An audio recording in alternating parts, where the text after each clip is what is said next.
চুক্তি অনুযায়ী আগামী পূজার পূর্বে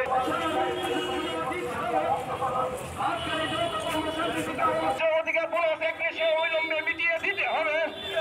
এই শারদ উৎসবের পূর্বে অমান্যকারী সংস্থাগুলির বিরুদ্ধে সমদপ্তর কর্তৃক কঠোর ব্যবস্থা গ্রহণ করতে হবে। সাধারণ মানুষের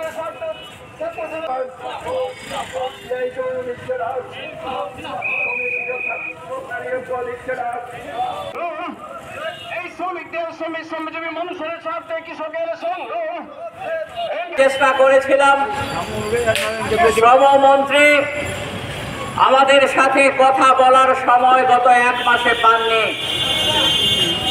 আমাদের ত্রিপুরা রাজ্যে 40 লক্ষ মানুষের মধ্যে শ্রমিক, ক্ষেত মজুর, কৃষক তারাই হচ্ছেন ত্রিপুরা রাজ্যে আমাদের মুখে খাবার তুলে দেবার মালিক, আমাদের ত্রিপুরাটাকে গড়ে তোলবার মালিক।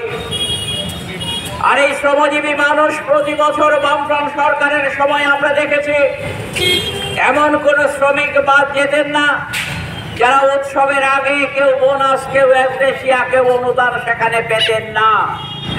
সমস্ত শ্রমজীবী মানুষ উৎসবের আগে বোনাস, এসদেশিয়া যেমন পেতেন, তার পাশাপাশি গ্রামে লেগার প্রচুর কাজ হতো। শহরে ত্রিপুরা আরবান এমপ্লয়মেন্ট প্রোগ্রাম বা টুয়ে, যেটা বামফ্রন্ট সরকার চালু করেছিল, সেই টুয়েপে কাজ হতো। এর ফলে আমরা দেখতাম আমাদের সারা ত্রিপুরা রাজ্যে উৎসবের সময় উপোস কাউকে থাকতে হতো না, একবেলা কাউকে খেয়ে থাকতে হতো না।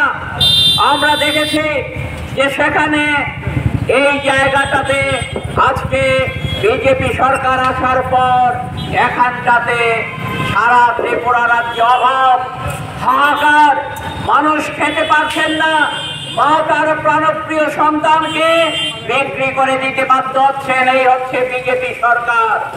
এই বিজেপি সরকারের সময়ে গোটা ত্রিপুরা রাজ্য শ্রমজীবী মানুষ, কৃষক, ক্ষেত মজুররা আজকে সর্বনাশের অতলে তলিয়ে যেতে বসেছেন। এরকম একটা অবস্থায় দাঁড়িয়ে লোক দেখানো ভাবে আমাদের ত্রিপুরা রাজ্যের এই শ্রম দপ্তরে কিছু মিটিং সংগঠিত হয়েছে, কিছু বোনাস, এসদেশিয়া সম্পর্কে সিদ্ধান্ত নেওয়া হয়েছে। কিন্তু যেখানে মিটিং আজ থেকে 10-15 দিন আগে হয়েছে, সেখানে এখন পর্যন্ত সেই শ্রম ক্ষেত্রগুলোতে শ্রমিকরা বোনাস বা এসদেশিয়া পাননি।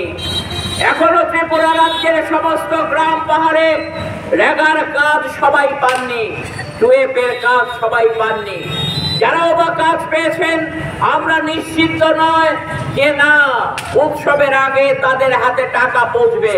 তার জন্য আমরা দাবি করছি বোনাস, এসদেশিয়া যেমন দিতে হবে, অনুদান দিতে হবে, এবং তার পাশাপাশি আমাদের রেগা এবং টুয়েপের কাজ এবং মজুরি দিতে হবে, যাতে উৎসবের আগে কারোর হাত খালি না থাকে। এই দাবি আজকে আমরা এখানে জানাতে